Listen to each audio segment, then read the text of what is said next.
Here I am at the Shackleton Autumn School. I have the great pleasure of, with me, having Doug Allan, who is famous cameraman for various wildlife series, including David Attenborough's work.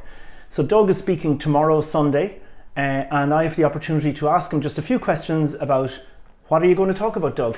Well, I thought I'd like to take people to the Antarctic on a couple of filming trips. You know these little 10 minutes you get at the end of the big series? Well, think of it, an extended version about that. So I'm going to take you diving underneath the ice at McMurdo, and I'm going to talk about how we filmed the killer whale sequence where the killer whales wash the seals off the ice floes. That's what I'm going to talk about.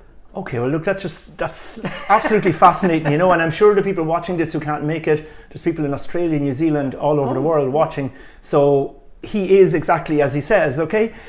He does what he says on the tin, as we say.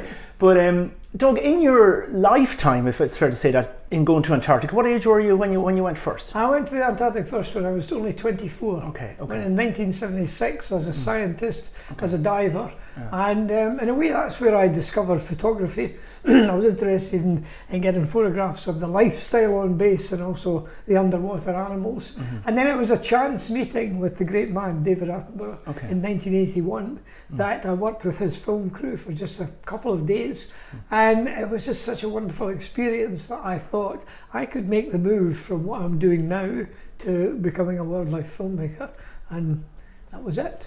And tell me, so in your period in Antarctica, if there's a message that you can pick up from Antarctica, or if there's something that's just inspiring about it, so what is Antarctica to you?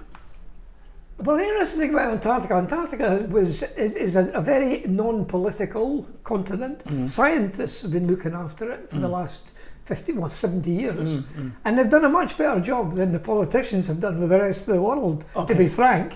But it is this vast, natural laboratory, and now, of course, in the age of climate change, what we're seeing, the data that we're collecting from the Antarctic and ice sheets, etc., that is absolutely crucial to understanding what is happening in the rest of the world. Okay. Well, look, this interview we could go on for hours, but Doug will be talking tomorrow, and for those of you who can't be with us, maybe next year, maybe sometime, but it's going to be a fascinating talk. So thanks very much. Thanks, Doug. My pleasure.